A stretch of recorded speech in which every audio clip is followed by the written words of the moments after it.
Hello, this is MM को और आप BST पढ़ रहे हैं, चैप्टर ऑर्गेनाइजिंग। और आज का टॉपिक है process of organising. Process of organising के बारे में जानने से पहले आपको हमेशा याद रखना पड़ेगा कि ऑर्गेनाइजिंग क्या है। ऑर्गेनाइजिंग का मतलब बहुत सारे लोग एक साथ मिल करके काम करते हैं किसी ऑब्जेक्टिव को अचीव करने के लिए। तो चलिए हम लोग शुरू करते हैं आज का topic, process of organising. There are 4 steps in the process of organising. Organising को प्रोसेस में लाने के लिए हम लोग 4 स्टेप का इस्तेमाल करेंगे। तो सबसे पहले हम लोग बात करते हैं identification and division of work. Step number 1, काम क्या करना है उसकी पहचान करनी है और ऑर्गेनाइजेशन का जो टोटल वर्क है उसको हम लोग छोटे छोटे टुकड़ों में बांट देंगे। हम लोग अच्छी तरह से जानते हैं कि ये टोटल वर्क किसी एक व्यक्ति के द्वारा करना असंभव है। इसके अलावा अगर प्रत्येक व्यक्ति अलग अलग काम को करे, हर एक व्यक्ति अलग अलग काम को करे, उससे उन लोगों में लगातार बार बार करने से वो लोग उस काम के एक्सपर्ट हो जाते हैं और कम समय में अधिक काम करते हैं। तो स्टेप 1 में हम लोग क्या करेंगे, जो टोटल वर्क है ऑर्गेनाइजेशन का, जो पूरा काम है, उसको हम लोग छोटे छोटे टुकड़ों में बांट देंगे। इस बात को अच्छी तरह से समझने के लिए हमने यहां पर एक एग्जाम्पल लिखा है। अगर कोई कंपनी मोबाइल बनाना चाहती है, ये एक काम है। इस मोबाइल को बनाने के लिए बहुत सारे काम करने पड़ते हैं। तो हम क्या करेंगे, जो हमारा टोटल वर्क है उसको हम छोटे छोटे टुकड़ों में बांट देंगे। वो जो वर्क है उसको हम लोग क्या करेंगे, छोटे छोटे टुकड़ों में बांट देंगे। मोबाइल बनाना किसी कंपनी का ये टोटल वर्क है, एक काम है। अब इसको हम कैसे डिस्ट्रीब्यूट करेंगे? स्टेप 1 में हम लोग क्या करते हैं, वर्क की पहचान करते हैं, आइडेंटिफाई करते हैं और जो काम होता है उसको आपस में छोटे छोटे टुकड़ों में बांट देते हैं। डिवीजन ऑफ वर्क, काम का डिस्ट्रीब्यूशन। मोबाइल बनाना कंपनी का काम है। अब उस काम को हम लोग छोटे छोटे टुकड़ों में कैसे बांटेंगे, आप यहां देख सकते हैं। मोबाइल फोन कंपनी बनाती है, इस काम को बहुत सारे टुकड़ों में बांटी है। पहला, कोई इस ऑर्गेनाइजेशन में रॉ मटेरियल परचेज करेगा। दूसरा, कोई रेडी पार्ट्स, जो तैयार पार्ट्स है उसको परचेज करेगा। तीसरा, प्रोडक्शन, मोबाइल बनाएगा। Number 4, to keep stock of goods, माल का स्टॉक रखेगा। नेक्स्ट, इन्वेंशन, और हमेशा नए नए तरीकों की खोज करता रहेगा। नंबर 4, एडवर्टीजमेंट, कोई एडवर्टीजमेंट का काम करेगा। सेल्स, कोई बेचने का काम करेगा। प्रोवाइड फिनांस, कोई पैसा का व्यवस्था करेगा, फाइनेंस का व्यवस्था करेगा। अकाउंटिंग, कोई हिसाब किताब रखेगा, लेखा जोखा करेगा। करस्पॉन्डिंग, कोई पत्र लेटर लिखने का, किसी को देना है किसी को लेना है, करस्पॉन्डिंग का काम करेगा, पत्र लेखन का काम करेगा, टेलीफोन का काम करेगा, मोबाइल से बात करने का काम करेगा। और लास्ट, अरेंजमेंट ऑफ एम्प्लॉय, और कोई ऐसा होगा जो उस ऑर्गेनाइजेशन में काम करने के लिए लोगों का जुगाड़ करना पड़ेगा, एम्प्लॉय की बहाल करनी पड़ेगी। Step 1, division of work. जो ऑर्गेनाइजेशन का टोटल वर्क है उसको हम लोग डिफरेंट वर्क में डिस्ट्रीब्यूट कर देते हैं। कारण मैंने बताया कि एक आदमी के द्वारा इतना बड़ा काम करना संभव नहीं है। ऐसे सिचुएशन में हम लोग वर्क को छोटे छोटे टुकड़ों में बांट देते हैं, जैसा कि हमने आपको एक एग्जाम्पल के द्वारा बताया कि एक मोबाइल फोन को बनाने के लिए हम लोगों ने उस काम को कई छोटे छोटे टुकड़ों में बांट दिया। This is the step 1। Now the next is step 2। अब हमने तो वर्क का डिवीजन कर दिया, अब आगे क्या करना है? The second is creation of department. अब हम लोग क्या करेंगे? डिपार्टमेंट बनाएंगे। स्टेप 1 में आपने देखा कि आपके यहां जो एक टोटल वर्क था उसको हम लोग बहुत छोटे छोटे टुकड़ों में बांट दिए। स्टेप नंबर 2 में क्या करेंगे? वो जो हमारे छोटे छोटे टुकड़े हैं जिसका नेचर एक दूसरे से कुछ मिलता हो, जिसमें काम का नेचर एक दूसरे से मिलता हो, उसका हम एक ग्रुप बनाएंगे।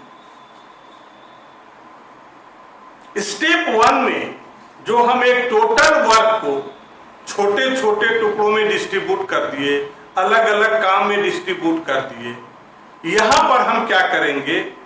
वो जो छोटे छोटे टुकड़े हैं, वो जो हमारे डिफरेंट वर्क हैं, और वैसे डिफरेंट वर्क जिसका नेचर एक दूसरे से थोड़ा बहुत भी मिलता हो, उसको आपस में मिला करके एक नया डिपार्टमेंट बना देंगे। फिर से स्टेप 1 में आपने क्या किया? Distribution of work, total work distributed into different work. और स्टेप 2 में हम क्या करेंगे? Creation of department. यहां पर हम डिपार्टमेंट का निर्माण करेंगे, डिपार्टमेंट बनाएंगे। कैसे? स्टेप 1 के जो हमारे डिफरेंट वर्क हैं, उन डिफरेंट वर्क में वैसे वर्क जिसका नेचर एक दूसरे से थोड़ा बहुत मिलता हो, उसका आपस में ग्रुपिंग करेंगे और उसको एक डिपार्टमेंट का नाम दे देंगे। फॉर एग्जाम्पल, अभी हम मोबाइल बना रहे हैं और आपने देखा कि एक मोबाइल बनाने के लिए हम लोगों को कितने सारे काम को करना पड़ रहा है। यहां पर जो इतने सारे काम को करना पड़ रहा है और जिस काम का नेचर एक दूसरे से मिलता जुलता है, उसको मिला करके हम लोग एक क्या बनाएंगे? डिपार्टमेंट बनाएंगे। स्टेप 2 की बात करते हैं। Example, purchase department. तो परचेज डिपार्टमेंट में हम क्या करेंगे?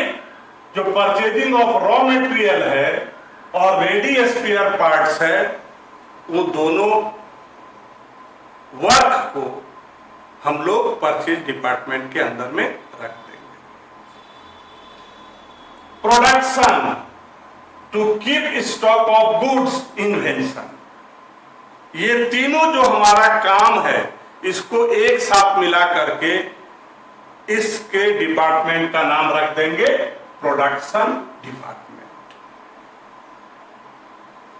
सेल्स एंड एडवर्टीजमेंट, जो बेचने का काम था, प्रचार करने का काम था, वो दोनों को एक साथ रखेंगे और उस डिपार्टमेंट का नाम रखेंगे marketing department. Financing, accounting, corresponding, पैसे का व्यवस्था करना, लेखा जोखा करना, अकाउंटिंग करना, जो आप बेचते हैं, खरीदते हैं, सामान लाते हैं, देते हैं, उसका लेखा जोखा, अकाउंटिंग, कॉरस्पॉन्डिंग, कस्टमर के साथ जो डीलिंग होती है, आप लेटर लिखते हैं, टेलीफोन करते हैं, तो ये जो हमारा 3 वर्क है, फाइनेंसिंग, पैसे की व्यवस्था करना, अकाउंटिंग, लेखा जोखा करना, और कस्टमर के साथ जो हम लोग डील करते हैं, whether it will be letter, telephonic और अदर ऑल्सो, तो ये सारे को एक साथ मिला करके एक डिपार्टमेंट बनाएंगे, उसको हम लोग बोलेंगे फिनेंस डिपार्टमेंट।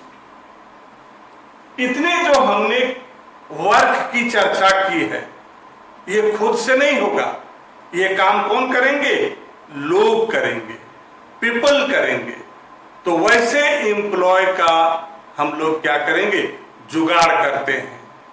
तो ये जो एक काम है लोगों का जुगाड़ करना, यहां पर काम करवाने के लिए, तो उसके लिए एक डिपार्टमेंट बना देंगे, उस डिपार्टमेंट को बोलेंगे पर्सनल डिपार्टमेंट।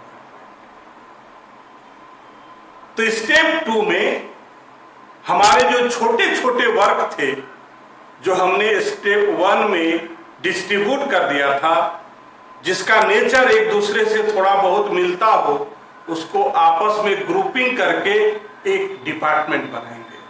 तो आपके डिपार्टमेंट क्या क्या हो सकते हैं? परचेज डिपार्टमेंट होगा, प्रोडक्शन होगा, मार्केटिंग होगा, फाइनेंस होगा और पर्सनल डिपार्टमेंट होगा। Step 1, step 2। अब हम लोग स्टेप 3 की बात करेंगे। Step 3, assignment of duties. Step 1 में हम लोगों ने पढ़ा डिस्ट्रीब्यूशन ऑफ वर्क, एक बड़े काम को छोटे छोटे टुकड़ों में बांटना।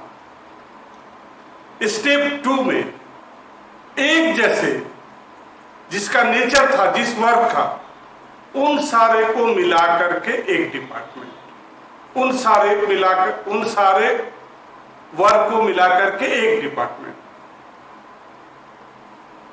अब हम लोग स्टेप 3 में जॉब असाइन करेंगे।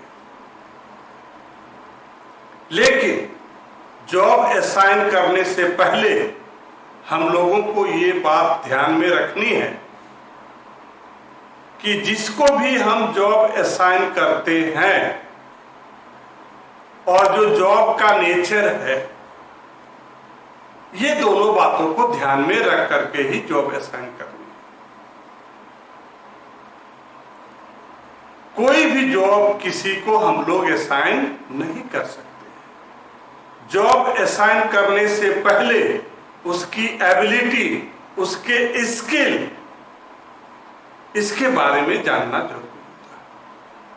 जिसको भी हम जॉब असाइन करेंगे, उसके स्किल और एबिलिटी को देखते हुए, नेचर ऑफ जॉब को देखते हुए, उसको हम लोग जॉब असाइन करेंगे। तो स्टेप नंबर 3 में हम लोग क्या करते हैं? जॉब असाइन करते हैं। फॉर एग्जाम्पल, परचेजिंग मैनेजर, उनको क्या जॉब असाइन करते हैं? आपका काम है परचेज करने का, चाहे वो किसी भी तरह का परचेजिंग हो। सेल्स मैनेजर, उसका काम है परचेजिंग करने, उसका काम है सेल करने का। तो हम लोग जॉब असाइन करते हैं उसके एबिलिटी और स्किल को देखते हुए। अब step number 4, establishing reporting relation. किसी भी ऑर्गेनाइजेशन में जब 2 या 2 से अधिक लोग काम करते हैं किसी कॉमन गोल को पाने के लिए, एक कॉमन टारगेट को पाने के लिए, तो उन लोगों के बीच में एक संबंध स्पष्ट होता है, क्लियर होता है। उस संबंध को हम लोग बोलते हैं रिपोर्टिंग रिलेशन। किसी भी ऑर्गेनाइजेशन में जब 2 या 2 से अधिक लोग काम करते हैं और उन सारे लोगों का गोल एक ही होता है, तो उनके बीच में जो संबंध है वो स्पष्ट करना जरूरी है। तो उन लोगों के बीच में जो संबंध होता है उसको हम लोग बोलते हैं रिपोर्टिंग रिलेशन। मतलब कौन किसको रिपोर्ट करेगा और कौन किसका उत्तरदायी होगा। फॉर एग्जाम्पल,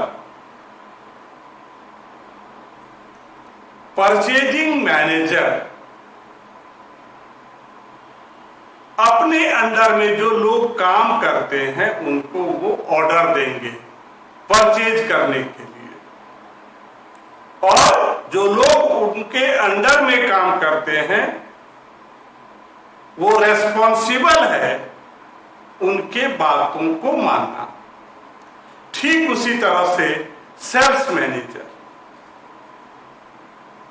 ऑर्डर देंगे अपने अंडर के लोगों को सेल करने के लिए, और जो लोग उनके अंडर में काम करते हैं वो जिम्मेवार होते हैं कि उनकी बातों को ध्यानपूर्वक सुन करके और करना। इसमें सुपीरियर और सबऑर्डिनेटर होता है। सुपीरियर बोलते हैं अपने से ऊपर के अधिकारी, और सबऑर्डिनेट बोलते हैं आपके नीचे जो काम करते हैं। यहां पर ध्यान रखना है, आपसे ऊपर में जो लोग हैं, आपसे जो सीनियर हैं, आपके जो बॉस हैं, वो सुपीरियर हुए, और आप जिनके बॉस हैं आपके लिए वो सबऑर्डिनेट। अभी आप हमसे पढ़ रहे थे प्रोसेस ऑफ ऑर्गेनाइजिंग। उम्मीद करता हूं कि आपको मेरी पढ़ाई समझ में आ रही होगी। अगर आपको ये वीडियो अच्छा लगे तो शेयर कीजिए, लाइक कीजिए, कमेंट कीजिए, और इस चैनल में बने रहने के लिए चैनल को सब्सक्राइब कीजिए। Thank you.